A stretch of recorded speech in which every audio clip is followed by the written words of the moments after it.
Sophisticated ignorance. Every time the Zoom meeting option comes on, it says, I have an option to leave the meeting after it's being recorded. And I always pick the clear button and not the red button. I just want to let you know that. Why are you so quick to leave these meetings? Or why are you so quick to hit leave?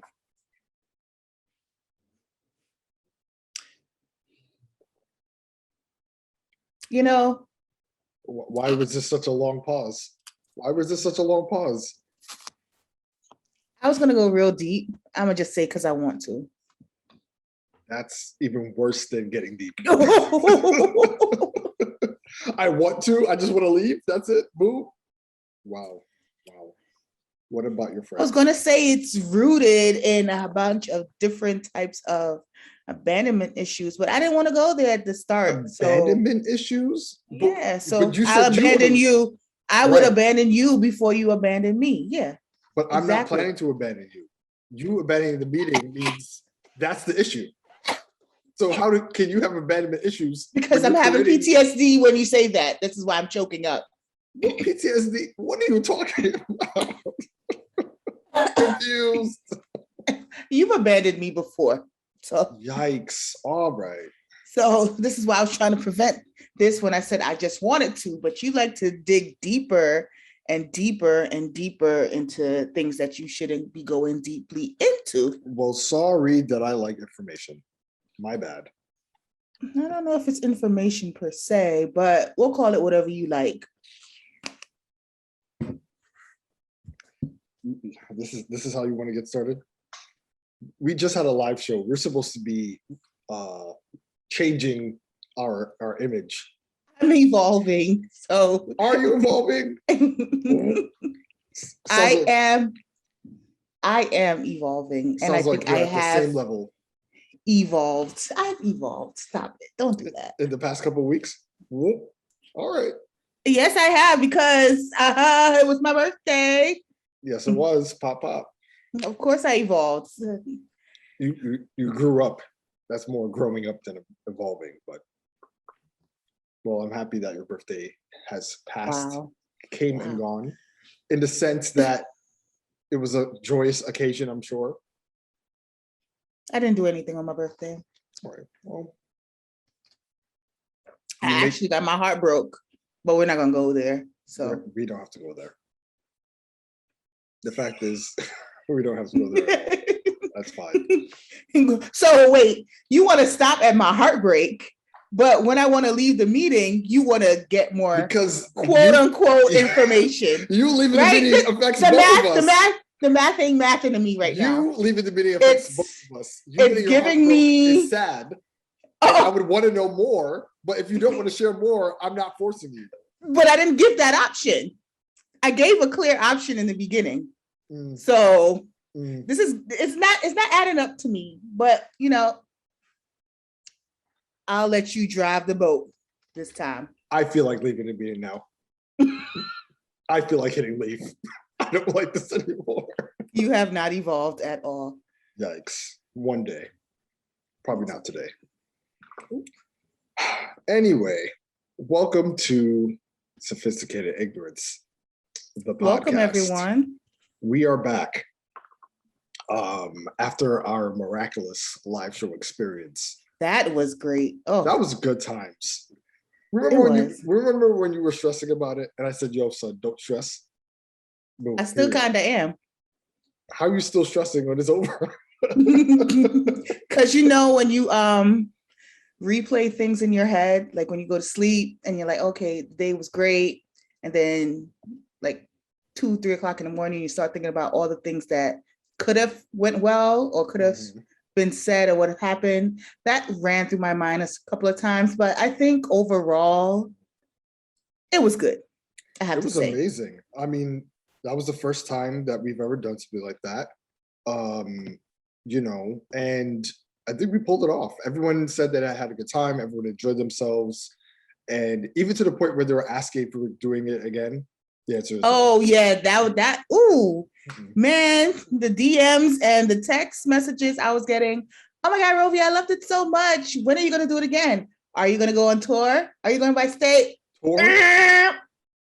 Do we look like Escape? We look like SWV. Like, I mean, I would love to. Would I?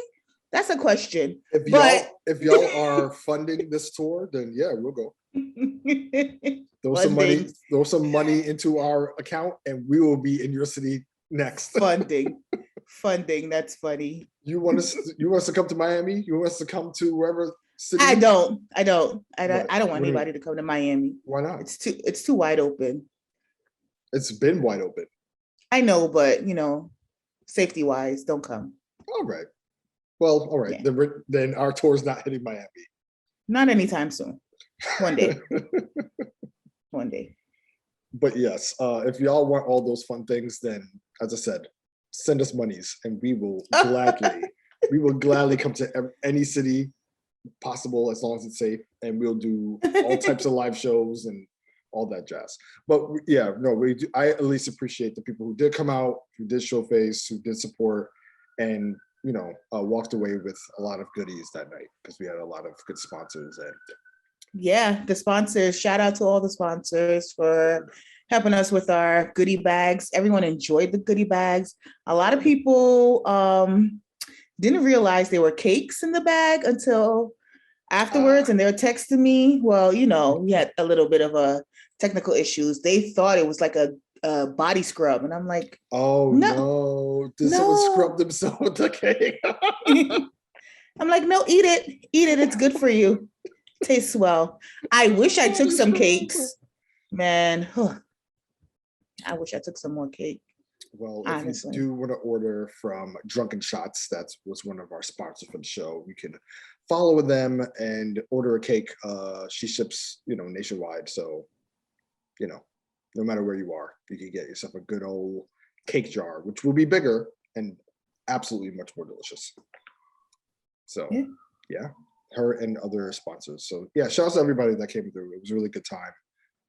At some point we'll be posting some video from the live show, and yeah, I'm just glad that we did it. We did that. Me too. Now we're embarking on a new chapter of this podcast where we promise to do things bigger, better, smarter, and more intentionally. So I'm looking forward to it. Same here. Good stuff. And that's something that you can't just leave. Why would I leave now when I'm already in too deep? I'm sorry. Is that a good thing or a bad thing? Or? It's a great thing. I'm already in it. Why leave now? This is true. Okay. I mean, I've evolved, and I've stopped just abruptly leaving things and, blocking people just on first impression scenarios. No, but you have to keep blocking people. Why? Because that's your brand. You're queen of the block. If you don't block people, you're gonna be queen of the mute. It doesn't have the same effect. You know what I mean?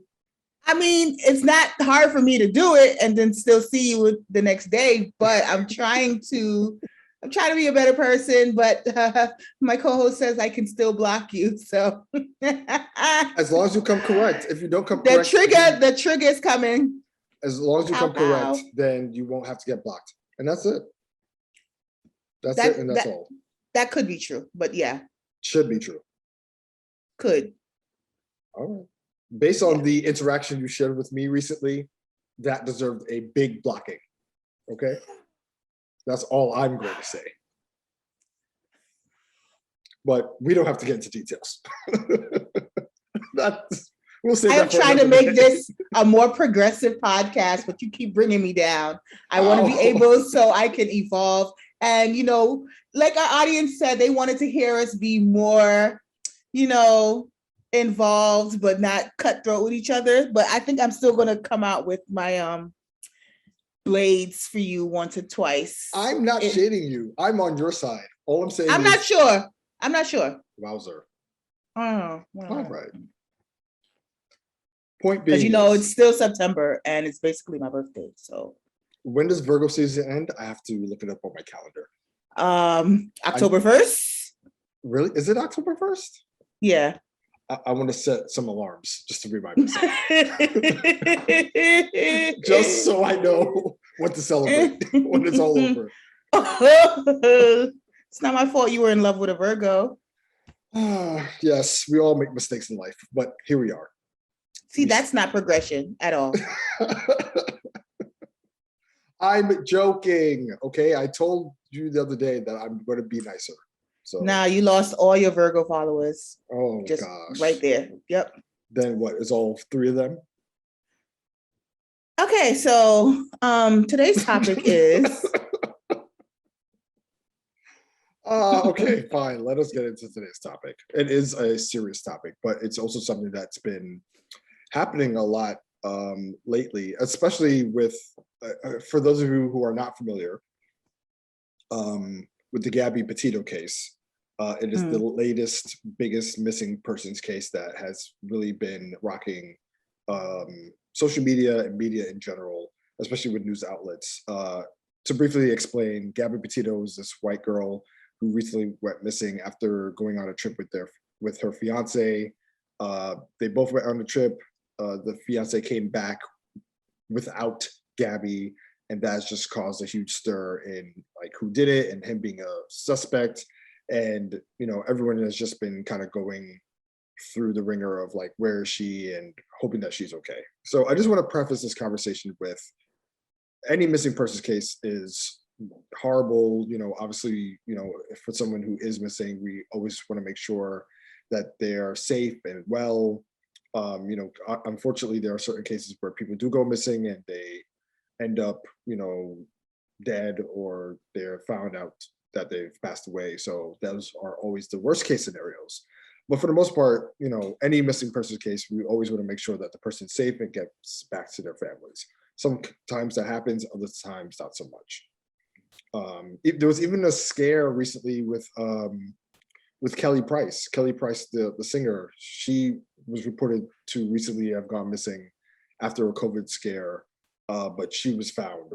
I'm not too sure about that, because the premise came up, she was not heard of for a month, which is shocking in itself. And then, it finally came with little like specks of truth of her having COVID. And then apparently, according to her attorney, she's alive and well, but according to her family members, they still haven't heard or received any word from her. So that's a whole nother case that's still unresolved. Right. Yeah. I mean, definitely, take that with a grain of salt. I mean, as I said, I just heard about her missing. Obviously, you hear it through like social media and stuff like that. So take that with a grain of salt. I think it's been confirmed. So fact check if you need to. But as I said, as far as I've heard, that was the current situation, that she wasn't heard of or quote unquote missing.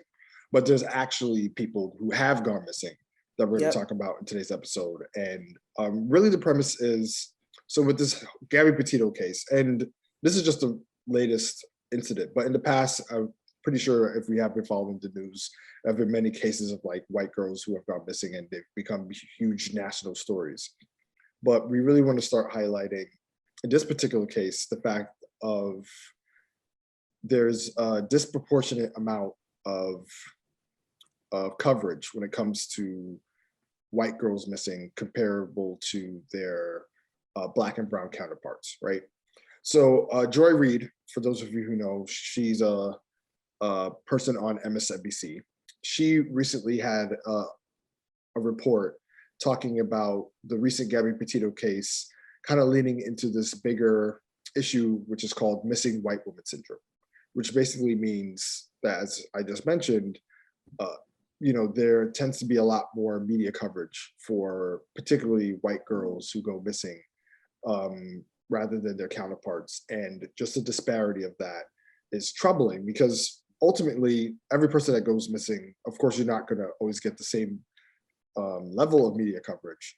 But particularly when it comes to this, it's like, all right, yes, Gabby Petito missing is of course horrible and it's really sad and upsetting, but where's the same energy for, like Black girls specifically and other people who go missing in our communities? Where's that same, energy in the media?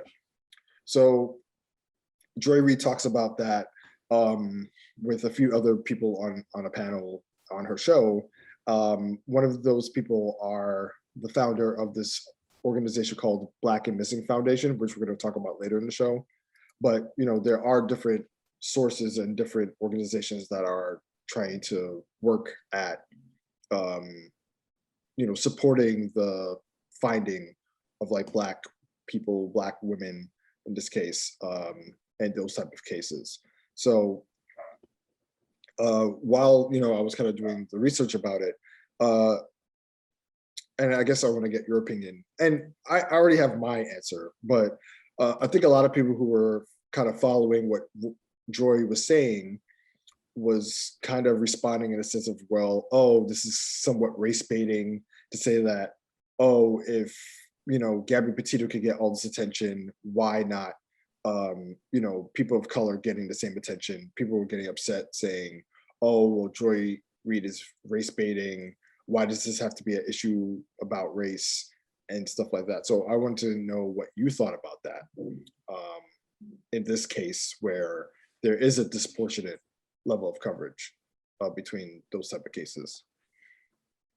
Well, I definitely feel as though it can be seen as driven by race, because should a Black person or a person of color and a white person go missing at the exact same time, what would happen in a real life situation? Of course, the white girl who is, blonde, innocent looking, angelic, has the face that can be shown in media and on news platforms, and just show her face where, let's say, someone like a Jelani, if everyone doesn't know, Jelani Day was missing for a month as well too, and also was found, murdered, but didn't get the same media coverage. There is a lot of negativity that are hit with putting up Jelani's face on a media platform versus someone like Gabby's.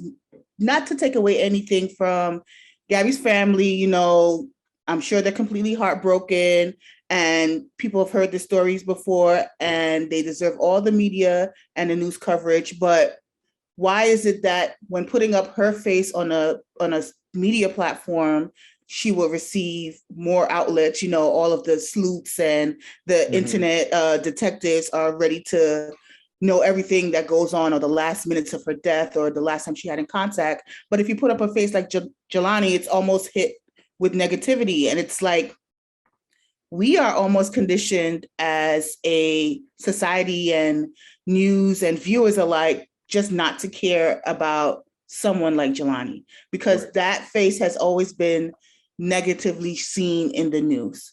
I think that's where I feel the race driven is coming up, because they're both young adults, both have parents, both have a good family background, both were doing well, trying to excel in their own individual lives. Why is one person's missing story more important than the other's missing story? Same mothers want to find their children. There's the same, I think I saw a news report where Jelani's mother wanted to know, why is Gabby more deserving, not to take away from her, but she wants to find her child as well too. Exactly. So I think it stems along that line of, and this is just throughout the patriarchy of US history, that a white woman is on the pedestal and she's more pure and angelic, and then somebody will want to save her in that aspect. And where, excuse me, where Miss Joy is coming from, I agree with her in that standpoint. Not even a Black person. There was also an Asian woman from New Jersey, Lauren Cho, who was missing as well too. Same time frame, same timeline, no media coverage at all. Is the media's viewpoint of Asian people the same way too? We all know the answer to that. Of course, she's not going to get the same coverage as well as Gabby Petito. Gabby Petito had a great story. This is why the internet sleuths, which I am so surprised that we have so many of these people, especially with the ID channel fans, they would go, they would investigate look at her last text messages, when she was her last phone call, see what the boyfriend was doing, but they can't give that same type of energy. And this is the stuff that they love to do. They do this for fun. Like they want to solve unsolvable cold case crimes, right? But that's clearly, I mean, I'm no lawyer, but that's a solvable crime. You left with your boyfriend came back without you, or fiance, and he has nothing to say. I don't know where she went. That is an open and shut case for me. I'm sorry. Big open and shut. Sorry. But other people who go missing, like Jelani Davis, like Lauren Cho, you have the resources to go in, and we have such data and technology to know what happened to them in the very last aspects of their lives. And nobody has even looked into that scenario. Why is that? Right. Why is that? Yeah. And this is what basically Joy was talking about, where, you know, even without the media coverage, there's still those resources out there that are available for people to tap into to find these people. You know, when you're talking about like internet sleuths, it kind of reminds me of this, the latest Netflix series, Clickbait, right? Oh my God. I'm still watching it right now, so don't spoil it. But I hear there's like a big twist at the end. Man. But not to spoil the whole thing, but the premise of the show is that a white guy does some fucked up shit. He goes missing, and there's like these internet sleuths that use all these type of like technologies and informations and stuff to find him or to try to track him, right? So it's just an example of, you know, and this happens in real life. There are like forums, there's a whole bunch of forums on like Reddit and other places where they have like these cold cases or these missing people. These retired cops, these detectives, these people who can't give up the chase behind doing stuff. And they have these platforms to do so and make more of an attention to those people who cannot speak for themselves, i.e. Black people, people of color. And there's still no energy being provided to that. It only took 2 days for the FBI to jump on Gabby Petito's case. Right. There were people missing before her timeline even spanned out. Immediately. Yeah. But I mean, as I said in the beginning of the episode, just like obviously keeping in mind, you know, there's so many missing person cases out there, right? So, I mean, yes, even though the resources are out there in the sense of being able to like put all that energy into finding people, there's only so much you can do, right, in certain cases. So granted, I'm not using that as an excuse. That's just the nature of what things are. It's the reality. It's just really more, the focus here is just more the fact that the media chooses to cover certain people versus others. And I think that's really the fucked up part. You know, when it comes to Gabby Petito, hey, I'm no lawyer, and I know in this case I should say allegedly, but the boyfriend did it, period. The fiance did it. That's it. I mean, open shut case, next witness. Because yeah, no way. There's no way me or you could be the family or friend of somebody that goes out with their fiance, they come back missing, and everyone's just supposed to be okay with that. And then the fiance automatically lawyers up. Come on. It's big fish. It's deeper than that. And I'm sure, of course, I'm not trying to make light of it, but you know that there's going to be a Lifetime movie based on this. Or some type of type of wild show or something. Documentary or SVU is going to jump on it. Something. Deeper dive. But yeah, I mean, that's usually what happens in these cases. But as you were mentioning Jelani Day, which is of course a unfortunate story, you were saying that there were other people who have gone missing. Another example is this guy Daniel Robinson, right? So his story is that he went missing a couple months ago, and his father has been trying to like find him ever since. There's actually a GoFundMe for people to help with that search, and many people in the comments have been trying to they've been offering money, but also offering like, hey, you know, I have these resources. I saw a comment where this guy was like offering his drone in order to like look in the area where he went missing. And, you know, the GoFundMe is really trying to raise funds for like a private investigator, flyers, you know, search and rescue team, you know, all these other things. So, you know, there's other people who are taking it amongst themselves, you know, because, you know, the law enforcement is not, you know, doing their jobs in these cases. So it's unfortunate that the family feels like they have to take matters into their own hands in order to find their loved ones. right? Because once again, they're not going to get that media coverage. They're not going to get, that support from law enforcement as much as they should. There's another case with this girl named Keisha Jacobs. Like, she's been missing since 2016. Yeah. And her mom was, recently complaining how, the police have not been putting that much energy into finding her. And to this day, she's still missing. So, I think, once again, ultimately, everyone feels the same sentiment of course, we don't want anybody's child or family member or friend to go missing. But just the fact that certain people get more attention than others is, and even outside of media, just as I said, in the sense of resources of like cops and authorities, that's the part, like, no one should be asking for money to find their loved one, their missing loved one. Right. You know what I mean? Like, that's wild. Like, right. If, like, heaven forbid, if somebody goes missing in my family, I would hope that if I, talk to the proper authorities, they would do everything that they can to find them, right? And we all know about the infamous first 48. Like, after that amount of time passes, the probability of that person, being in a better state is decreased. So, those type of cases are very crucial. And the fact that, these are a few examples, as you said, Jelani earlier, and Daniel and Keisha and some countless others, right, who have been missing for either months or longer. And it's just, their families have to kind of deal with the fact that they might never find them. Or heaven forbid they do find them, it's either dead or something else. So, it is really... You said something that struck with me. There was it might have been based on real life facts and events, but it was a story on SVU, Law and Order SVU, and it was a missing child, missing for I think 10 years, and the mother never gave up hope trying to find her child, and they show the progression and the timeline. Fast forward 10 years into the future, the exact same motive, the same scenario, the same type of kidnapping occurred. But the two major differences was this child was Latino 10 years ago, and the new child who got kidnapped was a white child. And the only reason why it brought back to surface of the old case is because, again, the white child syndrome, the white woman savior syndrome. And that just struck a nerve with me, thinking that if something like this, let's say, happened to a woman of color with Gabby Petito, we would not hear anything about it until somebody comes up front and say, hey, this happened to such and such a girl 10 years ago, and nobody has looked into this case. Right. And it's the same scenario, maybe the same boyfriend, the same motive, and nobody looked into it.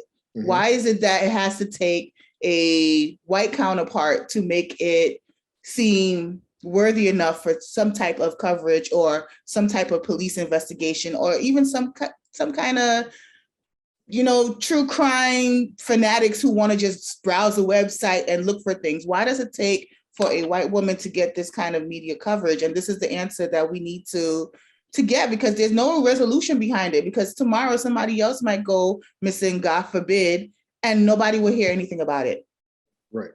Absolutely.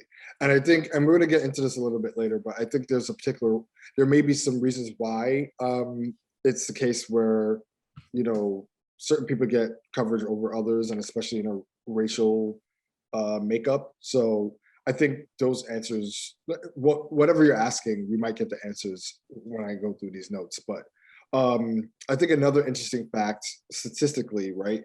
I was looking at the CNN article, and it shared the percentage of missing person cases with the US population, right? So according to this chart, it shows that in the case for white people, 76% of the US population is white, and only 54% of missing cases are from white people. Now, when it comes to Black people, we make up 13% of the population, yet there are 31% of missing cases. So you can see how the disproportionate, amount is so, we make up 13% of the population, but the amount of missing cases is 31%. Yeah. Like that is wild. That doesn't. And as I said, in this case, it's like, yes, a missing person, regardless of color or whatever the case would be, is bad and unfortunate. But just the fact that there is such a huge gap between the two, right? In this chart, it's like the Black people are the only statistic that there's more people missing than the amount of people in the population. It's a huge discrepancy. Yeah. And once again, and this is coming from like the FBI's National Crime Information Center, right? So, I mean, these are stats that's coming from there. But ultimately, it's just like, why is it that the numbers are so vastly different? And what is it that's happening systematically that's creating that divide? So, one of the organizations that's been popping up a lot in this conversation, as I mentioned earlier, is the Black and Missing Foundation. It started back in around 2008 by these two women who made it their mission to highlight, people of color, children of color, in the goal of providing that type of media coverage that these main media outlets would not allow us to do so. Yeah, exactly. So they've been one of the founders, as I mentioned earlier, was on Joy Reid's show. It's these two Black women who have founded it. Their names are Derica Wilson and Natalie Wilson. So they work to ensure Black people and other people of color reported missing don't slip through the cracks. They founded it back in 2008, as I mentioned before, to raise awareness around these cases and help families navigate police and the media, two spaces that can be hostile for people of color, right? So they have been doing this for some time, but it's really a matter of, all right, we know that there's a disparity between these type of cases. This organization, they've started it in order to navigate and bring more to the front of, hey, there are some Black people missing, or the cases where there's people of color missing. These are the cases that should be brought to light. And I got some more stats from their website that I just want to kind of quickly go over. Okay. So on their site, they mentioned that over 500,000 people were missing back in last year, as of last year, right? And out of That's that, a lot. Yeah, it is a lot. And I mean, that number more than likely is counting for people who might have been missing for years or anything like that. So never been found. Exactly. So the number, if anything, is accumulating or rolling over from years before, and just, if anything, unfortunately getting bigger, right? So of the 500,000, 30% of those people are minorities or considered minority people, who are including non-Hispanic people, right? And they also mentioned here that, as we mentioned before, not every person that goes missing is going to get the same type of coverage, but there, once again, is a huge disproportionate amount of cases where white people are being promoted more than Black people in this understanding, right? And now, wait, so you're saying 500,000 people were missing, and of those were like 37%. That's, I'm trying to do the math. As of last year, right? So trying to do the math in my head. That's almost, that's not 200,000, but it's kind of close. It's like maybe 150K. That's a lot of people. No, that's a lot of people. Where are people going? And no one's, this is like, yeah. I mean, as I said, there's a lot of like true crime podcasts and all these other sources of media that, people could deep dive into. I mean, that's not really my area. Right. But, I mean, it's even funny, like, I'm thinking about it. And I mean, I'm guilty of this, or I guess many of us may be. For example, like, remember when you were watching the news growing up, and during like the commercial break, they'll talk about, have you seen ABC? And it's usually like a little girl or a little boy that's gone missing. And if you have any information, call this number, right? And I think, back in the day, I remember watching the news with my family. We would see those type of alerts and just be like, well, damn, that's sad. And then just keep it moving, right? Like, we would even, because I think in the sense of like missing persons, we become so desensitized to that type of information because I think there's a level of powerlessness that we come with, where it's like, well, what can I do, right? It's kind of similar to, when Amber Alerts go out and just like, oh, this child's gone missing or whatever. It's like, well, I can't don a cape and fly outside and find this kid. You know what I mean? Right. Like I'm only one person. And so according to the Black and Missing. Sorry, it's funny that you brought up back in the day, because even when those types of like milk carton advertisements came up, there was always I used to watch like all kinds of weird shit when I was younger, but my mother used to never like me to watch Unsolved Mysteries. And when we used to watch that, they always had the missing persons alert up, but then I would always see the success story. So I would always think, hey, this person goes missing, put them on Unsolved Mystery, and then a couple of years later, they'll say, hey, one of our viewers reached out and they found such and such after so many years. Or if they haven't found the missing persons, they will lead them to more information.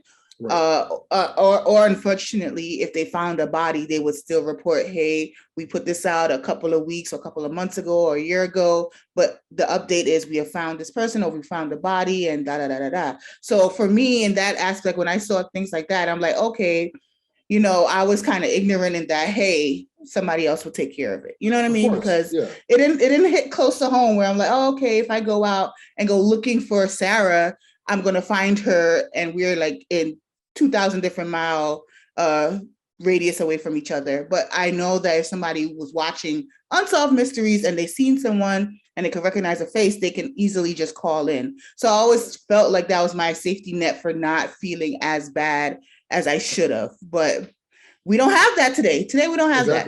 I was just gonna say that, where it's like, I mean, you could give yourself a little bit of grace because back then, probably in the 90s, the technology or the resources to find people wasn't as great as now. Right? But they still found people. No, I mean, they did. Yeah, they did. But keep in mind, it is, even though citizens could take it upon themselves to do that type of work, ultimately, it should be the job of these authority figures or authority organizations like the FBI, like all these organizations that are set in place to find missing people, right? So it's like, yeah, kind of similar to going back to David Robinson's case, where it's like, all right, his father and his family are trying to raise money to do it on their own. That shouldn't be their responsibility. They're the ones that are going through the hardship, right? It should be these government agencies who are putting in their resources and their money to find people, not the family. Yep.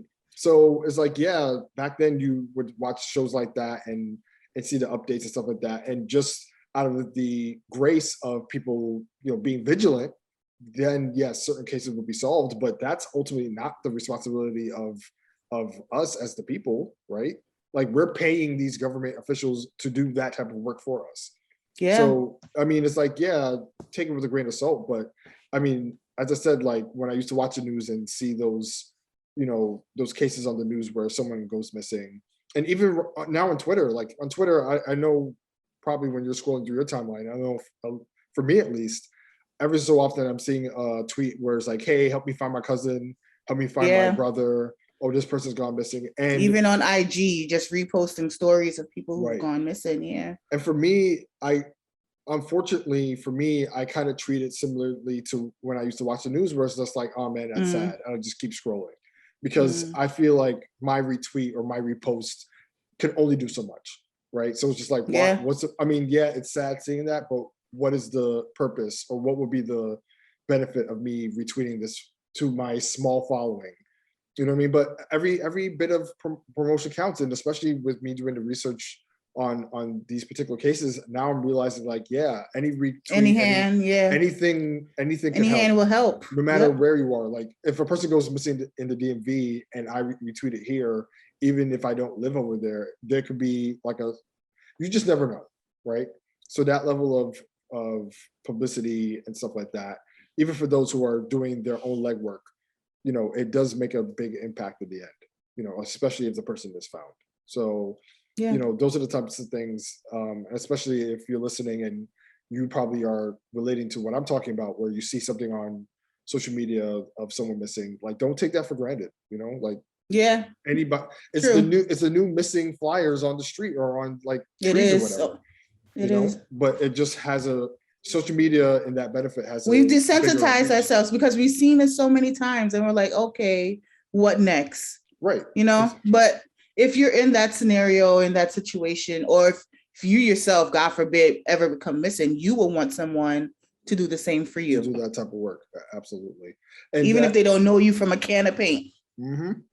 Yeah. And that's what the Black and Missing Foundation, that's what they kind of mentioned in the disparities of media coverage. And there's 3 reasons that they put here, which I thought were very interesting. I kind of opened my eyes a little bit because it's things that we don't factor into missing people's cases. But for example, so the first thing, as we're talking about, desensitization. It says here on the website, it is believed that missing minorities live in impoverished conditions and crime is a regular part of their lives. So when they go missing, it's just like, okay, yeah, that's to be expected. The nerve. And once again, as I said, as I was just saying, how I used to watch the news and see, and mind you, I'm personally not thinking, oh, these people of color who go missing, they're from impoverished places. So, I'm not thinking that way. But just the fact that, it's seemingly someone's going missing every day and I'm in a position where I'm powerless, I'm just like, oh man, that's really sad. Keep it moving, But you can imagine other people who might think this way when it comes to people of color, Black people, in the regards of like, okay, these people come from areas, lower income areas or other type of areas where this shit happens all the time. It's to be expected if they go missing, then they've either been caught in a life of crime and all these other things. So there's already these stigmas and stereotypes that are placed on us. So when we go missing, our lives don't matter in that case. Another example is runaways, right? So just think of the way that, that phrase, like a runaway versus somebody missing, right? It says a lot of minority children are initially classified as runaways. As a result, do not receive the Amber Alert.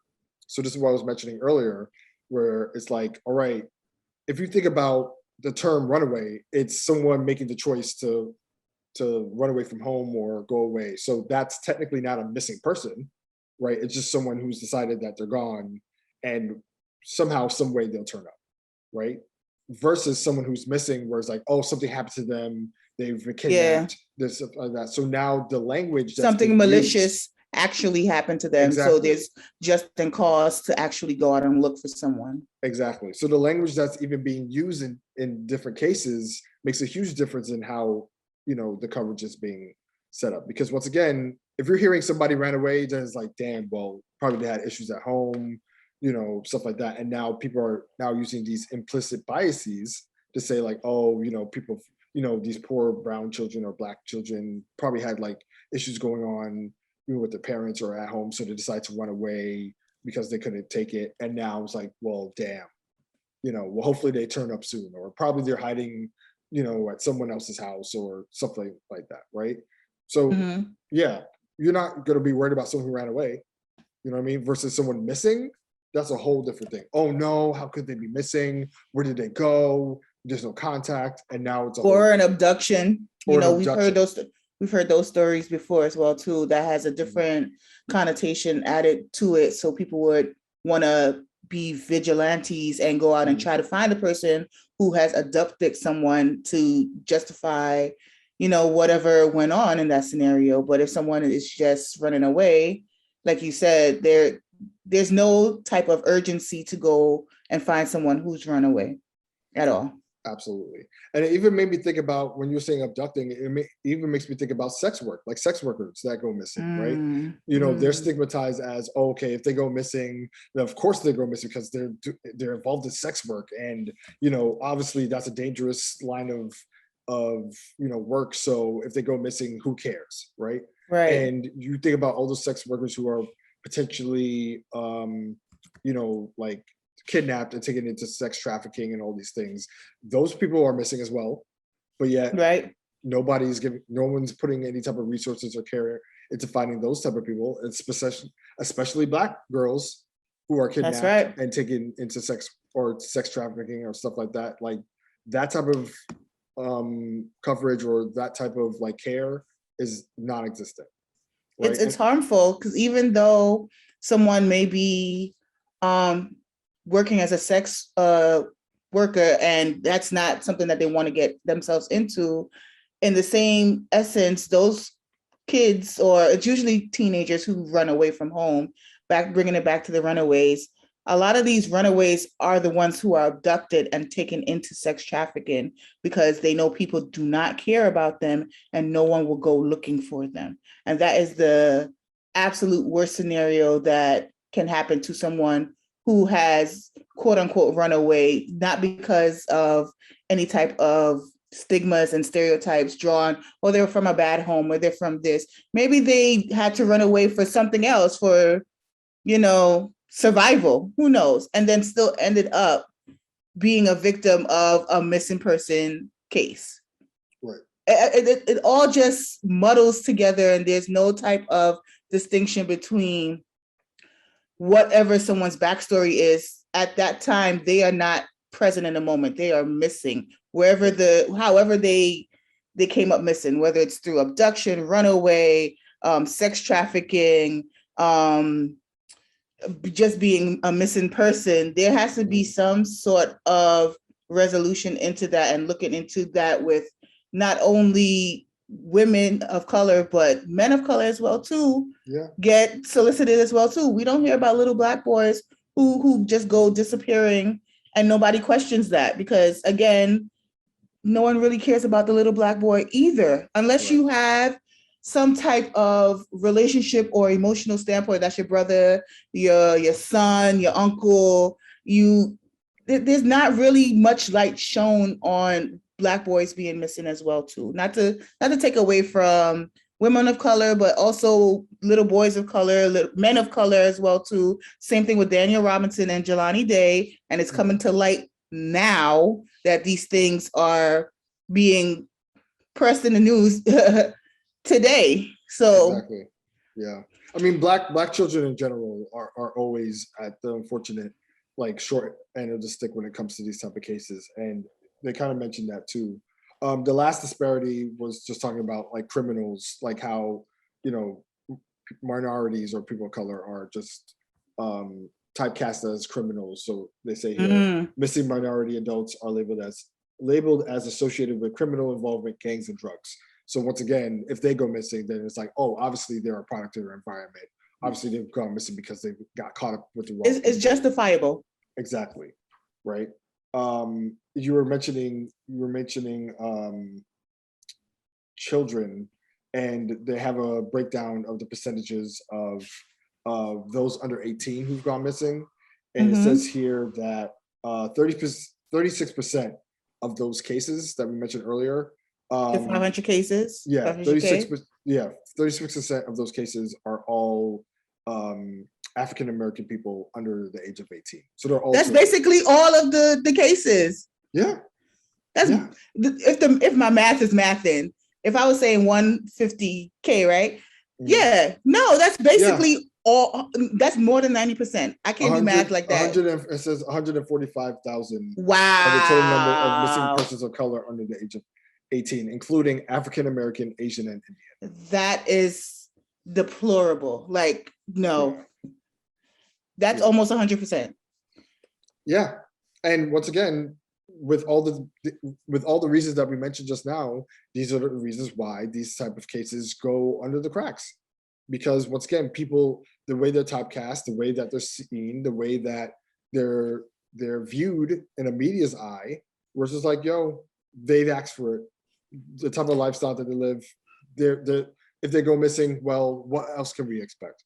Yeah, but even with governing officials and law enforcement places, there should be some kind of protocol where each case should be treated the same way. As you know, I'm in the healthcare field, and we have a protocol that we go through from top to bottom, and we go through a list of questions so we can find out what's wrong with a patient, regardless of wherever they come from. You know, the whole do not harm aspect of it, this is where it comes into play. Why isn't that type of, you know, that type of system embedded within our governance system, within our Federation of Bureau of Investigation? What are y'all investigating? Isn't there not set protocols? Each case that comes to you has to go through a different guideline or a different type of protocol for you to go through. Why is it that certain cases, again, are put on pedestals while others are swept underneath the rug? Very good question. I don't know. And once again, I mean, the type of protocols that you're talking about should go for any across all boards. Across all boards, right? I mean, as you were mentioning the case where the mother was like begging or like having to denounce the police department or the authorities for not doing a proper job. Like, no parent or no family member or no loved one of someone that's gone missing should have to shame a police department or anything else like that for to do something, to do your job. Right. Like, do your job, son. That's all people are expecting for the people who are paying their taxes or paying their salaries. Do your fucking job and find and do your best and do your all to find my loved one. You know what I'm saying? But once again, unfortunately, as we saw from the numbers, there are a bunch of people who are missing or have gone missing within the past year. And as I said, that's not an excuse to not do everything that you need to find, to find these people. But, it's just fucked up how, there's I guess the resources are spread so thin. And, as I said, this doesn't lead to people being able to be more vigilant, which actually goes into some of the solutions that it's called BAMFI, the Black and Missing Foundation. But they provide some solutions to level the playing field when it comes to, missing person cases, especially people of color. So one thing that they mentioned to do is have more diversity in the newsroom. It says here, according to the 2018 diversity survey conducted by the American Society of News Editors, newsrooms tend to be white and male. A diverse staff can mean a wider range of stories can be told. As a journalism major, I do understand the notion of this, and I think there is a lot of merit that could go into diversifying news spaces, but also outside of, right now we're in a current state where we do have a lot of different outlets, right? And I feel like in the sense of creating that diversity, not only certain newsrooms should be more diverse, but also creating platforms that are primarily directed and curated by us, right? And those becoming popular and those kind of becoming widespread, like just creating more notable and reputable news sources by people of color that could get that same type of attention and making that more commonplace. I think that could also add on to that type of solution. They also say here, less is more. Balance the scales and show less of one group and more of the other. And more of everyone in this case. Okay. It says, show less of one group and more of everyone. So there's a diverse field of like, all right, if people go missing, show a Black girl, show a Black guy, show a Asian person. So, just different groups and categories. So it's not just but always I don't, see one group of people. You say that for me in a whitewashed kind of media outlet, I think that sounds like a good idea, but from my experience, if a white person were to do this, it would go to the extreme. So now let's say we're focusing on Gabby Petito. In that same sense, a white media outlook, in order to promote different people of color to be on a news front, they would just solely focus on Black people. There's like no in between for them. There's like two different extremes. And I think in that essence, as Black people, we were forced to grow up to multitask and to consider everyone's races on an equal platform. So if the roles were reversed and white people had to do this, as you were saying, in this aspect, it might not work. Not to say that'd be a negative Nancy, but we are just multifaceted where we can operate on a different playing field and we could look into multitasking and seeing that everyone has an equal distribution of care and media coverage. Right. I mean, I disagree only because the news, the media, if they wanted to, they have the power to cover whatever they want to cover. And they have the ability to make small stories very big. So if they had the ability to cover multiple groups of people who go missing, as I said, obviously there's only so much coverage you could do for so much cases. But if they could give the amount of energy they gave to Gabby Petito, which once again, a very horrible story, it's horrible. They could give that energy to different people who look differently, right? Or different groups. And once again, it doesn't have to be a matter of like, okay, now we're gonna go to the opposite extreme and cover every Black person, right? But at the same time, there's a lot of people. We just saw 500,000 people missing some, and this is just within the past year. There are so many cases that could be highlighted. Even if they do the same thing like they do on the news, as I was saying back in the day. I don't know if they still do it now. I don't watch the news. I don't sit there and watch the news or like the local news. But they could squeeze in some time to say like, hey, these are the current missing people for the week or whatever. If you have any information, contact. There's some news platforms that do that though. I know there are, but what I'm saying is it's like, I'm still waiting for the big ones, especially like the CNNs. Yeah, the big ones. Major news networks, like these 24-hour channels, they have the ability to like put out more information instead of, all right, day 7 of Gabby Petito. You know what I mean? And it's just like, yeah, of course it's a gripping story. Of course it's wild, but it's like you could put that same energy and have a small segment to, all right, these are the current missing people that have gone missing. If anyone has any information, as I said, reach out to this organization, reach out to this network. So I say they definitely could do that. And other ways that the playing field could be leveled is by seeing value in Black and brown lives, which Black Lives Matter, so duh, and also being vigilant. They say here on the site, we all, law enforcement, the media, and our community should be vigilant in finding our missing. And I do agree with that. In that, yes, it takes all of us to pull our resources together to find missing loved ones and all these things. I still also think that the authorities should definitely be the leading charge in those type of cases too, right? Where it's like, yes, everyone does their part. Obviously, everyone works together to find these people, but it shouldn't take, in the case of, once again, Daniel Robinson, it shouldn't just take, the family doing all the heavy lifting, right? And I think that's unfair. I think, yes, the family should do everything in their power to try to find, their loved ones, but also, as I said, these authority organizations and everybody possible should be doing their part as well. And it shouldn't all just land on one entity, So, I mean, those are some ways that, things could be better, right? But it also takes consistent effort. So, as I said, if you're looking on social media and you see someone posting their missing relative and stuff like that, hit that repost. Do the best you can. And as I said, it may not seem like it does much, but it does much more than you may think. And there's other organizations who are doing this type of work too. One of them is called the DOE Network, DOE. And the DOE Network is International Center for Unidentified and Missing Persons. So they're doing that type of work. This is another organization called Name Us. And Name Us is NAMUS, and it stands for National Missing and Unidentified Person System.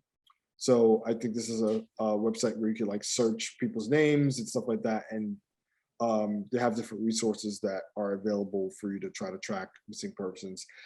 Specifically for people of color, there's this website called ourblackgirls.com, which we were talking about.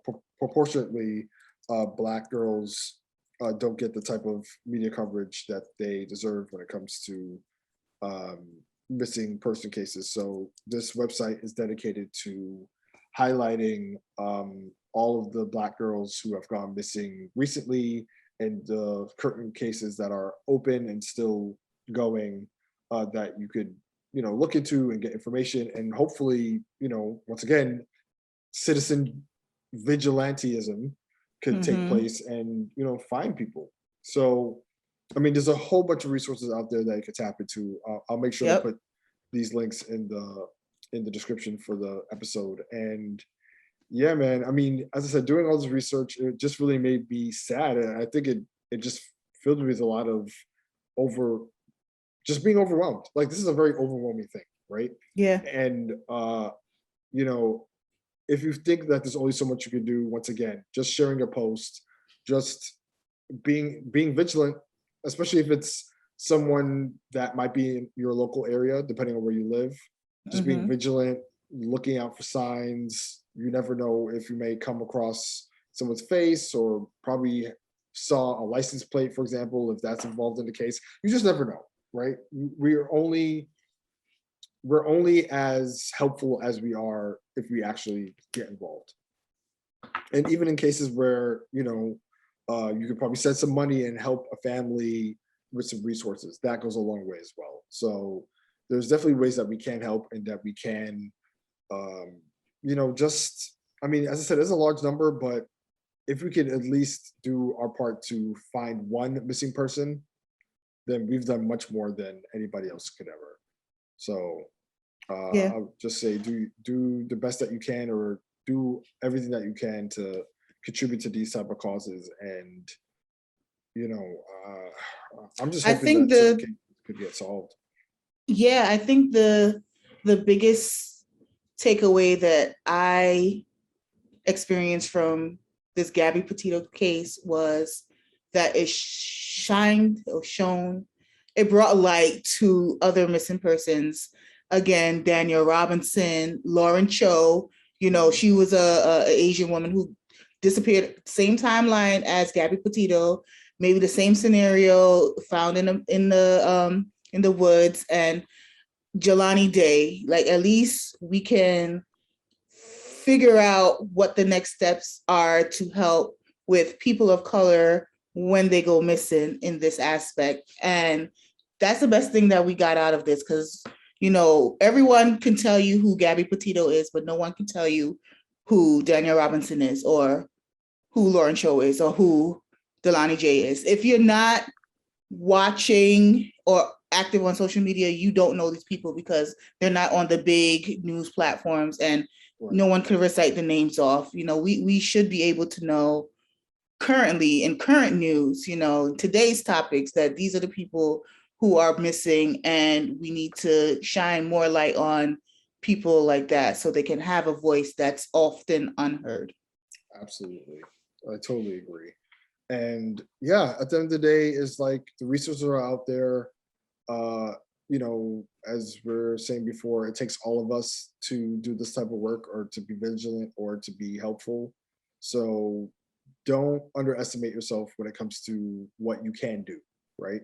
I mean, there's certain things that might be in your power, and certain things that may not be, but ultimately we all play a part in helping, these people that have been missing be found, hopefully safe. We're all hoping that, whoever is missing can be found safely. But there's a lot of families out there that don't have a lot of answers. And, every family that is suffering from someone that has been missing deserves an answer, whether pleasant or not.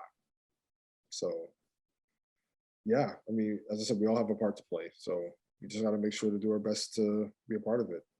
And if you are one of those sleuths out there who have all the technology and all the hacking skills to find somebody, do your job, son. Come on.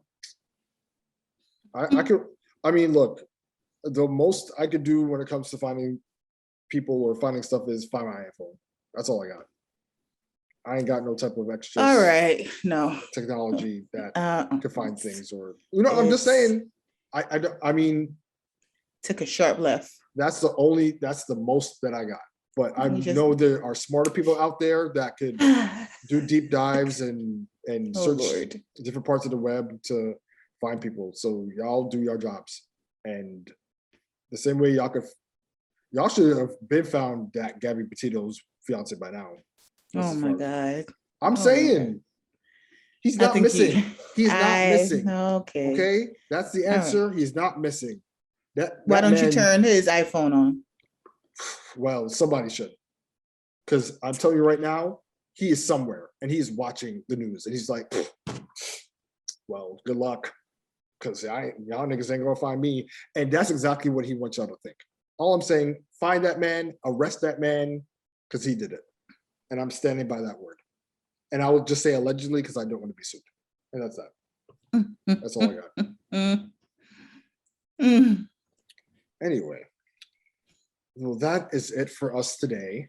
I hope you learned something new today. I hope you got insight out of this episode, as you should every episode moving forward, because me and Rovie are now on a new mission to be better and smarter and more aware. Right? 100%. Would you agree? 100%. Yeah, 100%. Yeah. Especially after the live show, we just felt really charged up in order to bring you some better content. We're working on a whole bunch of things behind the scenes.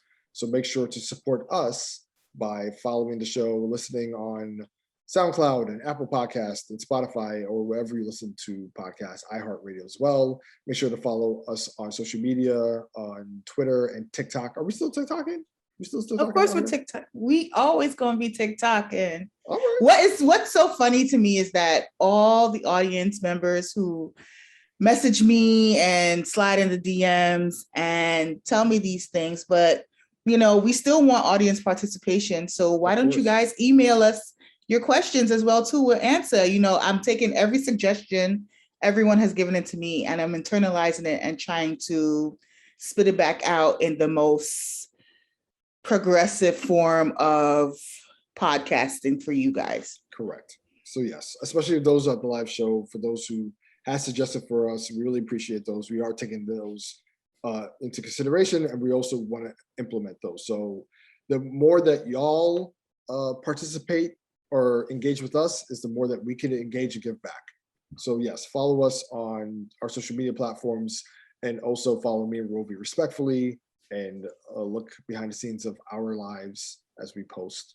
And yeah, that's all I got. Is it all you got? That's all I have for this week.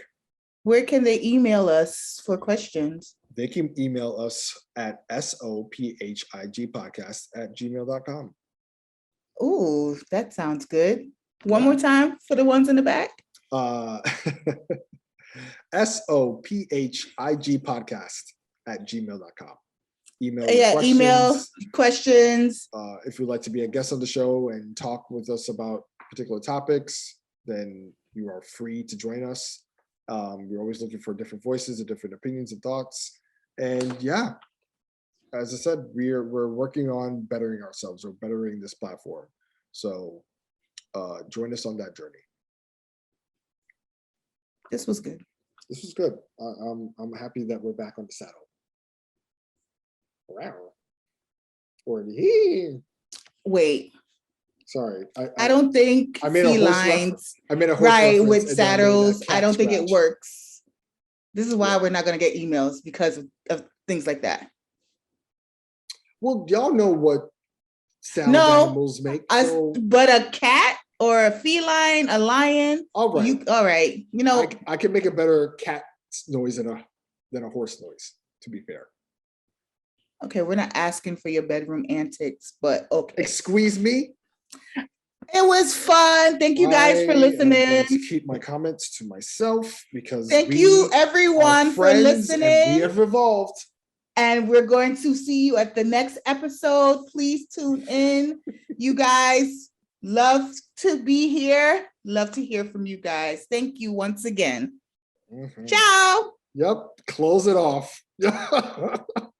Bye-bye. Say goodbye, Rovie.